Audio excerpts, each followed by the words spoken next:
தமிழ் இலக்கிய உலகில் சிறந்த ஆளுமைகளுக்கு அவர்களின் சிறப்பை போற்றும் வகையில் சிறப்பு பட்டங்கள் வழங்குவர். சூரியனுக்கு பரிதி, கதிரவன், சுடர், வெய்யோன் என பல பெயர்கள் உண்டு. அதேபோல் ஞாயிறு என்ற பெயரும் உண்டு. இருளை அகற்றி புதிய ஒளியை கொடுத்து மேன்மைப்படுத்துவது ஞாயிறு. தேவநேய பாவாணர் அவர்களுக்கு 1964ஆம் ஆண்டு மொழி ஞாயிறு என்று பட்டம் சூட்டினர். பெருஞ்சித்தனார் உள்ளடங்கிய சான்றோர்களும் தென்மொழி குழுவினரும் இப்பட்டத்தை வழங்கினர். ராதாகிருஷ்ணன் என்ற இயற்பெயர் கொண்ட கவிஞர் தாராபாரதிக்கு குன்றக்குடி அடிகளார் கவி ஞாயிறு என்ற பட்டத்தை சூட்டினார். கூத்துப்பட்டறை நிறுவனர் நா. முத்துசாமி அவர்களுக்கு கலை ஞாயிறு என்ற பட்டத்தை நா. வானமாமலை அவர்கள் வழங்கினார்.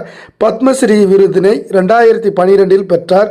திரு நா. முத்துசாமி அவர்கள் தத்துவ ஞாயிறு என்று கிருஷ்ணமூர்த்தி அவர்கள் அழைக்கப்படுகிறார். அன்னிபெசன்ட் அம்மையாரால் உலக போதகர் என்று அழைக்கப்பட்டவர்.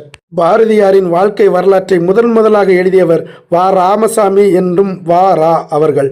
மணிக்கொடி இதழின் ஆசிரியரான இவரை இதழ் ஞாயிறு என்று அழைப்பர்.